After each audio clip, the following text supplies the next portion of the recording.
नमस्कार विद्यार्थी मित्रांनो, स्वागत आहे तुमचं SK मॅथ्स कोचिंग क्लासमध्ये. जे विद्यार्थी डिप्लोमासाठी ॲडमिट झालेले आहेत त्यांच्यासाठी ही प्लेलिस्ट खूप इम्पॉर्टंट आहे. तर जो तुमचा बेसिक मॅथमॅटिक्स सब्जेक्ट आहे फर्स्ट इयरसाठी सर्व ऑल ब्रांचसाठी कॉमन आहे. तर त्याच्यामध्ये पहिलं तुमचं युनिट आहे अल्जेब्रा आणि अल्जेब्रामध्ये पहिला तुमचा चॅप्टर आहे लॉगॅरिथम. ओके, चला तर आपण लॉगॅरिथम जो काही चॅप्टर आहे त्याला आपण काय करतो स्टार्ट करतो आहे. जर कोणी ह्या चॅनल नवीन असतील तर कृपया त्यांनी चॅनलला सबस्क्राईब करा आणि आपल्या मित्रांपर्यंत त्याला काय करायचं शेअर करायचं. ठीक आहे, आता बघा पहिलं आहे व्हॉट इज लॉगॅरिथम. लॉगॅरिथम म्हणजे काय आहे बघा, आपण सर्वात पहिले त्याचे डेफिनेशन समजून घेऊया, त्याच्यानंतर त्याच्यावर आपण काय एक्झाम्पल आपण काय करतो आहे सॉल्व करतो आहे. आता बघा आपण काय म्हणतो आहे व्हॉट इज लॉगॅरिथम. लॉगॅरिथम म्हणजे काय, ज्यावेळेस तुम्हाला एखादी एक्सपोनेन्शियल टर्म गिवन असेल. एक्सपोनेन्शियल टर्म म्हणजे काय, ए टू द पॉवर समथिंग किंवा ए टू द पॉवर समथिंग असेल त्याला आपण काय म्हणतो एक्सपोनेन्शियल.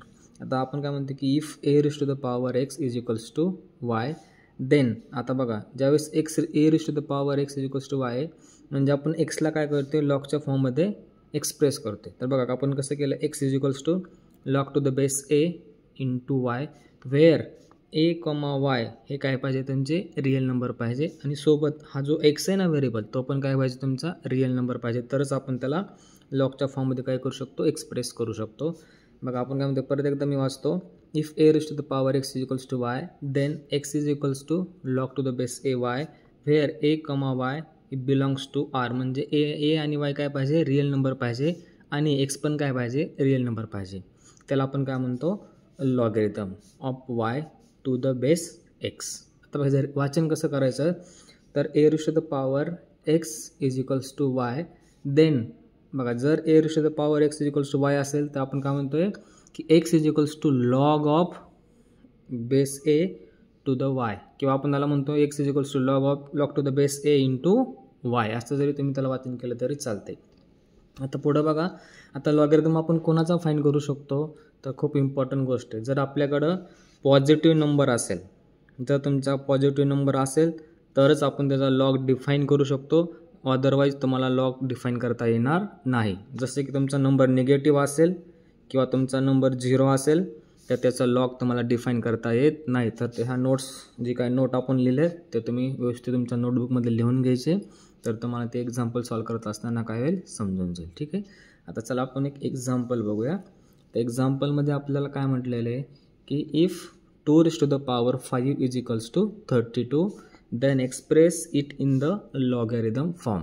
आता बघा आपल्याला हा एक्सपोनेन्शियल फॉर्म गिवन आहे, तर ह्या एक्सपोनेन्शियल फॉर्मला आपल्याला कशामध्ये कन्वर्ट करायचं आहे तर लॉगॅरिथम फॉर्ममध्ये कन्वर्ट करायचं. ठीक आहे, चला तर आता आपण एक डेफिनेशन बघितलं, त्या डेफिनेशनच्या आधारे आपण काय करू त्याला लॉगॅरिथमच्या फॉर्ममध्ये एक्सप्रेस करू. ह्या टाईपचे क्वेश्चन तुम्हाला एक्झाममध्ये 2 मार्कासाठी विचारले जातात, तर व्यवस्थित समजून घ्यायचे. आता बघा आपल्याला काय गिवन आहे, तर सुरुवातीला कसं लिहायचं स्टेप बाय स्टेप. जे तुम्हाला गिवन आहे, गिवन काय आहे 2 to the power 5 is equals to काय आहे 32 आहे, बरोबर ना. आता आपण डेफिनेशन बघितली, बाय डेफिनेशन ऑफ लॉगची डेफिनेशन काय आहे, ज्यावेळेस आपल्याकडे A to the power X is equals to Y असेल तर आपण त्याला कसं लिहितो then X is equals to log to the base A into Y. आता इथं आपल्याला फक्त कम्पेअर करायचं आहे. बघा ही जी टर्म आहे ना, ह्या टर्मला ह्यासोबत काय करायचं कम्पेअर करायचं आहे. इथं 2 टू द पॉवर 5 इथं काय ए टू द पॉवर 5 म्हणजे आपण ए इज इक्वल्स टू आपल्याला किती आहे 2, एक्स इज इक्वल्स टू किती आहे 5 and Y is equals to किती आहे 32 आहे, बरोबर ना. तर आता आपल्याला काय करायचं आहे, जर A to the power X is equals to Y असेल तर आपण काय म्हणतो की log of X is equals to काय आहे X is equals to log of A into Y. चला असं लिहा, मग आपण त्याला असं लिहू शकतो का therefore X is equals to लिहायचं आपल्याला, एक्स इज इक्वल्स टू काय 5, मग देअरफॉर 5 इज इक्वल्स टू काय होईल 5 is equals to log, okay log to the काय आहे बेस ए आपल्याकडे किती ए इज 2 इंटू काय आहे वाय किती आहे आपल्याकडे वाय इज 32. म्हणजे बघा ही काय झाली तुमची लॉगची टर्म झाली. आपल्याला काय दिलं होतं 2 to the power 5 is equals to 32. ह्या टर्मला आपण कशामध्ये एक्सप्रेस केलं लॉगॅरिथममध्ये टर्म केलं. तर आपली टर्म कशी आली बघा 5 is equals to log to the base 2 into 32. हे तुमचं काय झालं फायनल आन्सर झालं. एक्झाममध्ये तुम्हाला 2 मार्क्ससाठी विचारलं जातं. खूप इम्पॉर्टंट क्वेश्चन आहे आणि एकदम सोपा क्वेश्चन आहे, फक्त 2 स्टेपमध्ये तुम्हाला येते. ओके, आता पुढचा क्वेश्चन बघा काय आहे की पुढच्या क्वेश्चनमध्ये काय म्हणले तुम्हाला की log to the base 5 into 125 is equals to 3 express it in the exponential form. म्हणजे बघा आता आपल्याला ह्याच्या उलटं दिलं आहे. अगोदर आपण काय घेतलं होतं, एक आपल्याला एक्सपोनेन्शियल टर्म गिवन होती, त्या एक्सपोनेन्शियल टर्मला आपण कशामध्ये कन्वर्ट केलं होतं, लॉगॅरिथममध्ये कन्वर्ट केलं होतं. आता आपल्याला ऑलरेडी लॉगॅरिथम टर्म गिवन आहे, त्याला कशामध्ये कन्वर्ट करायचं, एक्सपोनेन्शियल टर्ममध्ये कन्वर्ट करायचं. ठीक आहे, चला परत अजून आपल्याला काय करायचं, लॉगची डेफिनेशन काय करायचं, यूज करायची आणि त्याला एक्सपोनेन्शियल फॉर्ममध्ये काय करायचं आहे, कन्वर्ट करायचं. ठीक आहे, आता बघा गिवन काय आहे आपल्याला, प्रत्येक क्वेश्चनमध्ये ह्या टाईपचे क्वेश्चन तुम्हाला 2 मार्कला विचारले जातात. तर सुरुवातीला काय लिहायचं, गिवन इज इक्वल्स टू काय आहे, log to the base 5 into काय आहे 125 इज इक्वल्स टू 3 आहे. बरोबर आहे ना. आता बघा आपली डेफिनेशन काय सांगते, बाय डेफिनेशन, कोणाची definition, by definition of logarithm, by definition of logarithm काय सांगते, तर आपण काय म्हणले, A raise to the power X is equals to आपण वाय असेल तर आपण त्याला लॉगमध्ये कसं कन्वर्ट करतोय, तर X is equals to log to the base A into Y. आता बघा तुमची दिलेली टर्म आहे ना, ती ह्या फॉर्ममध्ये गिवन आहे.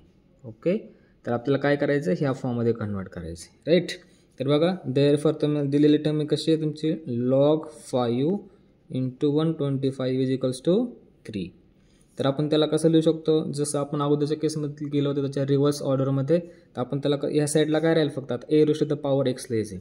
आता म्हणजे ऑब्झर्व करा, ही वाली टर्म म्हणजे काय असते तुमची ए, मी इथे लिहितो A is equals to 5, Y is equals to 125 and ही जी टर्म आहे ती काय आपल्याकडं, ही जी टर्म आहे ती काय आपल्याकडं, बघा ए झालं, वाय झालं, आपलं काय होतं X, X is equals to किती आहे 3. मग बघा आता आपण काय करायचं, A raise to the power X into Y ह्या फॉर्ममध्ये आपल्याला लिहायचं आहे. तर मी कसं लिहितो, विच इज इम्प्लाइज दॅट, बघा ए किती आहे आपल्याकडं 5, raise to the power X, X किती आहे आपल्याकडं 3 इज इक्वल्स टू काय राहिलं पाहिजे, वाय किती आपल्याकडं 125. बघा आली का एक्सपोनेन्शियल फॉर्ममध्ये. आय होप की तुम्हाला हे दोन्ही क्वेश्चन व्यवस्थित समजले असतील. जर आपल्याला व्हिडिओ आवडला असेल तर प्लीज हा व्हिडिओ आपल्या मित्रांपर्यंत नक्कीच पोचवा. Thank you for watching.